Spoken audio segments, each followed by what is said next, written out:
Hola, tengan todos muy buena noche de viernes 4 de febrero del año 2022.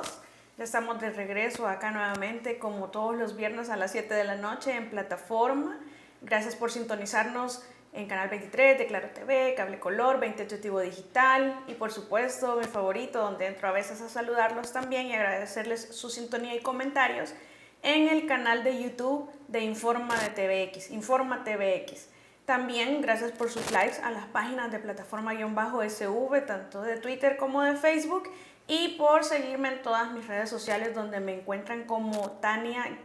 Pastor, TAHNYA. Gracias por sus comentarios también. Quiero aprovechar a felicitar en el Día Internacional del Abogado a todos mis colegas abogados, pero también, al igual que cuando hacemos la celebración el 29 de junio, el 30, perdón, felicitaciones también a todos los estudiantes de Derecho, a todos los que intentamos mantenernos actualizados, porque todos somos en alguna medida permanentes estudiantes de Derecho. Aquel abogado que deja de estudiar es cada día menos abogado, decían por ahí. Así que una felicitación para todos los que aprendan en el ejercicio de la abogacía, sean o no sean abogados inclusive, porque todos aprendemos un poquito cada día, incluso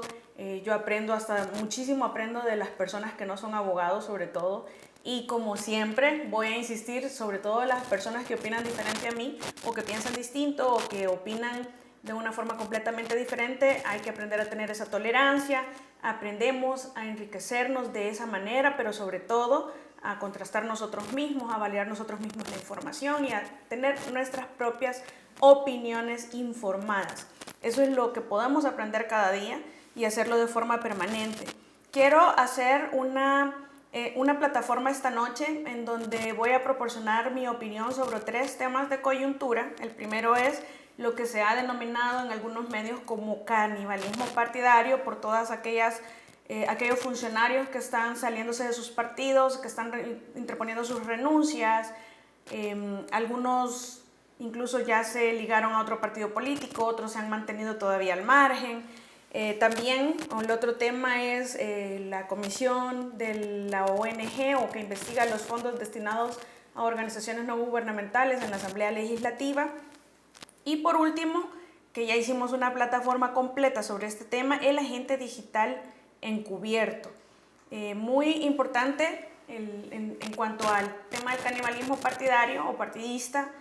retomar el punto en que hay una sanción a raíz de una sentencia de la Sala Constitucional en donde se prohíbe este tema del transfugismo sobre la base que esto implica una traición a los valores, a los principios que se supone que uno representa o que el funcionario electo representa cuando es votado y electo funcionario. Porque si va por un partido, pues representa los principios, los valores y sobre todo la propuesta electoral, el plan de trabajo elaborado por ese partido. Entonces lo votan por eso. Pero al salirse de ese marco partidista, entonces está saliéndose prácticamente de los principios que hicieron que la gente votara por él. De ahí que nace la idea del transfugismo como prohibición, aunque hay una gama bastante grande en donde se pueden considerar elementos del transfugismo que no deberían ser sancionados, en mi opinión, porque a veces puede ser el mismo partido el que traiciona sus principios y en ese orden de ideas podría considerarse que es el mismo partido el que comete un fraude al electorado y no el funcionario que para continuar representando esos valores por los que fue votado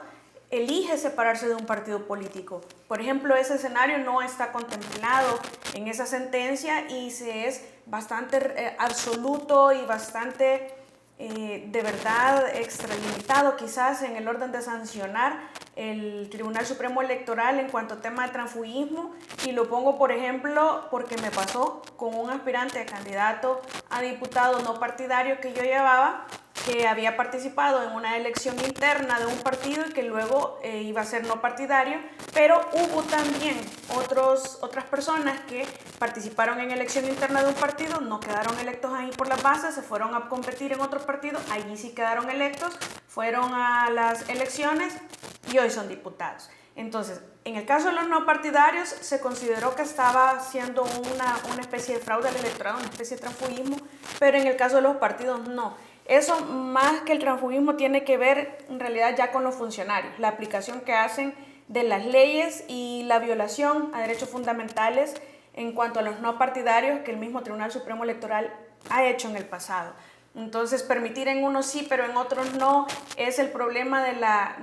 ausencia de una regulación clara en el tema del transfugismo y que nos quedemos solo con una sentencia que es muy genérica y que pretende que se le aplique un mismo presupuesto a todos los casos. Eso no es posible. Tiene que analizarse cada caso concreto, pero lo cierto es que en el artículo 226A de nuestro Código Electoral se prohíbe o se establecen cuáles son las sanciones y el efecto del transfugismo. Y uno de los efectos más básicos, más fundamentales, es que estas personas que están renunciando ahora no podrían, en teoría,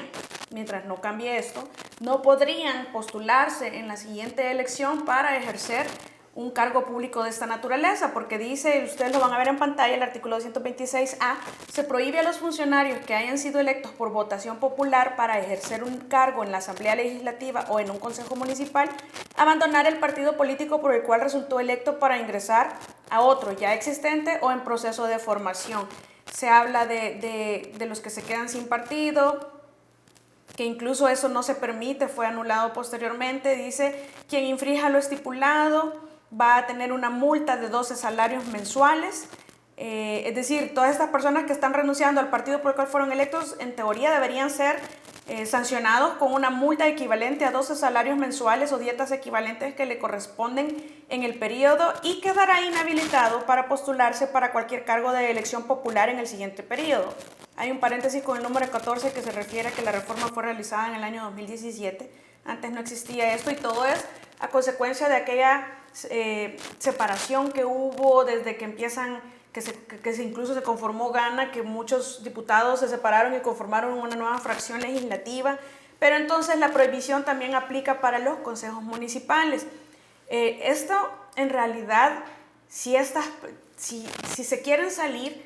no pueden irse a otro partido político. Por eso es que yo de verdad reconozco y aplaudo el comportamiento, la actitud y el talante que tiene el alcalde Vilanova de San José Guayabal, que dice, yo me salgo del partido, pero no me voy a postular nuevamente. Es decir, es que eso es lo que corresponde hacer. Y no con ello se quiere decir que va a ser siempre así, porque habrán personas que se van porque realmente el mismo partido es quien violó o quien vulneró, quien defraudó todos esos valores por los cuales el electorado cree en ese partido. Y así podemos hablar de varios. Lo cierto es que cada caso concreto es diferente, pero la prohibición es la misma. Lo que no se puede hacer es defraudar aquello en lo que el elector creyó, que usted ofreció y por lo cual fue votado. Entonces, si andan saliéndose de un partido político creyendo que pueden pasarse a otro, ir a las elecciones siguientes, que no van a haber sanciones, ese no debería de ser el escenario que deberíamos nosotros ver. Tienen que haber sanciones, tienen que haber precedentes, porque de lo contrario lo que se va a generar es una anarquía como la que había antes de esta prohibición, que veíamos funcionarios que eran funcionarios por un partido hoy, a media legislatura o a medio consejo municipal, a medio de todos los 3 años del consejo municipal, se cambiaban de partido, luego salían, se iban a otro partido y corrían la siguiente elección por otro, quedaban electos por otro, pero luego se cambiaban. Es decir, esa anarquía no se puede repetir, no podemos regresar nosotros a ello, y ojalá que el Tribunal Supremo Electoral siente las bases de respeto a lo que está regulado y no permita que estas personas se postulen por otros partidos en las siguientes elecciones, que se cumpla el espacio que tienen que esperar para poder postularse hasta la siguiente vez, que no serían en estas elecciones que vienen para el 2024. Entonces, que si los están comprando, que si las bases los olvidaron o los abandonaron y que las posturas de uno y de otro lado, lo cierto es que como conclusión, y lo que yo quiero rescatar, es que nos hace falta. Nosotros estamos enfrentando este tipo de situaciones porque tenemos muchas carencias fundamentales que han sido como la regla general en el país. Y la primera es esa falta de formación, y lo hemos hablado en esta plataforma muchas veces, la falta de formación en valores, de la falta de inculcar y de fortalecer y de robustecer esos valores desde la infancia, desde el mismo hogar, honradez, y cuando hablamos de honradez notoria y toda la instrucción notoria, tiene que ver con esto desde el mismo hogar. En la medida en la que nosotros no tenemos esos valores bien arraigados por falta de formación, entonces nosotros vamos a llegar también a no respetar valores importantes que deben informar un comportamiento de todo funcionario público. Y eso también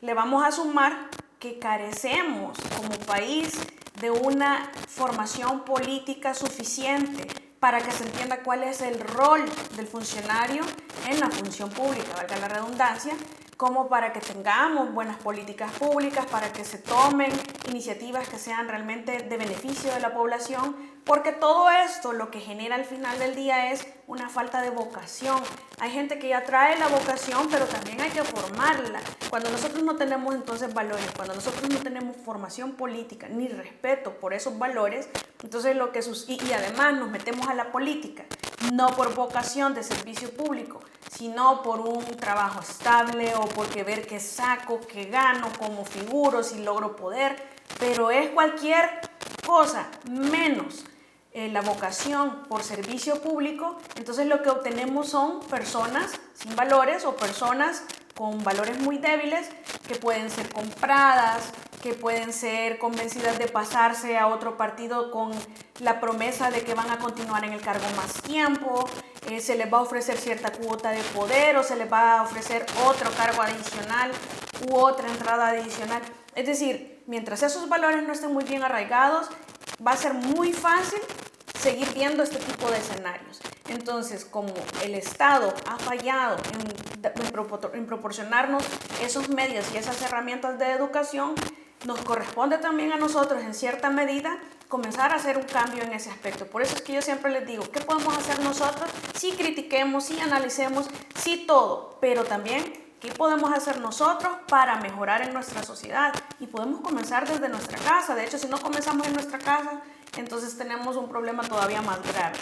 La invitación entonces al final para sacar, porque la idea siempre de hacer críticas es ver cómo lo mejoramos. Entonces definitivamente este suceso o este fenómeno que estamos evidenciando en este momento, falta de valores, falta de formación política, falta de vocación, se traduce en funcionarios que andan en el mejor sentido popular, brincando de partido en partido, a veces hasta sin el valor de mejor quedarse como no partidarios por la ausencia de leyes y herramientas que doten de verdaderas posibilidades los no partidarios de realmente lograr un cargo público, pero sí podemos mejorar. Yo creo que podemos dar más y eso también depende de nosotros. Luego, con lo de las comisiones de la ONG, ya hemos hablado en otras ocasiones también sobre este tema. Creo que son muy importantes, incluso me parece que con lo que sucedió de los espionajes a los periodistas, sí hay una facultad en el artículo 131 de la Constitución, así como se ha conformado esta ONG, podría perfectamente en aquellos casos en los que se considere que pudiera haber un exceso o un abuso, una vulneración de derechos fundamentales por parte del organismo de inteligencia de Estado, podría conformarse una comisión especial, no recuerdo si es el ordinal 37 o 38 del artículo 131 de la Constitución, lo vamos a poner en pantalla, pero se establece la conformación de comisiones especiales para asuntos de interés público y en casos que serán vinculantes están incluidos precisamente el organismo de inteligencia de Estado. Sí me parece que sería importante una investigación a ese nivel, aunque en este punto de las comisiones de la ONG ya no es que está vinculado, o lo estoy vinculando con lo del tema de la agenda digital encubierto, pero lo que quiero decir sobre las comisiones o sobre la comisión precisamente que estuvimos viendo, me faltaron unos 30 minutos de comisión, pero suficiente como para lo que voy a opinar. Me parece que ya es momento que se vaya cerrando, que se vaya pensando en el informe sobre esta comisión, ya está bastante desgastada, ha servido para mejorar la imagen en algunos casos a funcionarios que se les ha cuestionado mucho su ética, en algunos casos hasta cometimiento de delitos, pero que precisamente en el caso de ayer se verifica una vez más la falta de humildad, la falta de preparación, pero realmente sobre todo la falta de humildad. Miren, una de las reglas cuando uno va a hacer interrogatorios es no preguntar cosas de las cuales no sabe respuestas, o no hacer preguntas si uno no está debidamente preparado. Sí me parece que fue muy evidente que quizás no se manejaba toda la información completa en el pleno de la comisión como para hacer las preguntas idóneas. La forma sigue siendo inadecuada. No hace falta ser peyorativos ni tampoco intentar insultar ni tergiversar palabras para lograr un fin que es muy noble, como es investigar estos destinos de muchas fundaciones que malversaron fondos. Pero lo cierto es que, por lo menos yo tuve la percepción como ciudadana, que la universidad no es de esas fundaciones a las que la Asamblea asignó fondos de la forma que ya sabemos que se hizo muy mal y de la que se abusó y de la que no hay control, que no hubo ni resultados, sino que esto más bien, el dinero que se le entrega a la UCA ni siquiera es directamente nace desde la Asamblea, sino que acuerdo bilateral entre la UCA y entre el Ministerio de Educación y la UCA para que se les diera soporte en la función de educar a nivel de El Salvador. Es decir, la idea de darles fondos para proyectos viene desde el Ministerio de Educación, no viene desde la Asamblea, desde aquella oficina en donde habían aquellos diputados de aquella comisión que decidían a esta ONG tanto, a esta fundación tanto, a esta tanto, quitémosle aquí para subirle allá a aquellos, y como son las que les interesaban. Creo que el mecanismo, cómo se origina esa dotación de fondos que no son donaciones, quedó clarísimo, es diferente, y desde ese momento tuvo que incluso reevaluarse si era pertinente, si era necesario llamar al representante de la UCA a declarar. Yo creo que estamos siendo sesgados y nos estamos viendo cegados por el fanatismo político en algunos puntos. Ojalá esto sea tomado a bien, porque la idea es mejorar siempre, y que sobre todo realmente aceptemos que necesitamos trabajar con una dosis de humildad que nos haga ver como mejores, como buenos funcionarios, como mejores funcionarios, como funcionarios que realmente buscamos la verdad o buscan la verdad para mejorar como país. No como vendetta política, no como ataques porque no me gusta cómo opinas, etc. Y por último, este tema ya lo habíamos tocado anteriormente y por eso lo dejé por último, el agente digital encubierto, que incluso les mencionaba que podía formarse en un momento que se considere necesario una comisión especial que investigue las 40 vulneraciones con Pegasus a periodistas.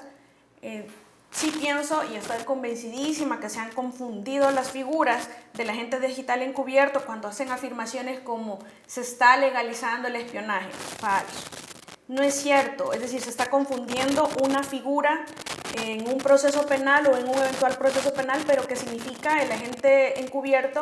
Es una técnica de investigación policial regulada en la ley. Recordemos que lo hemos hablado muchas veces, los derechos fundamentales pueden limitarse a través de las leyes. Entonces, y nosotros ya tenemos esa figura anteriormente, y el crimen va 10 años adelante de la policía, de la fiscalía, de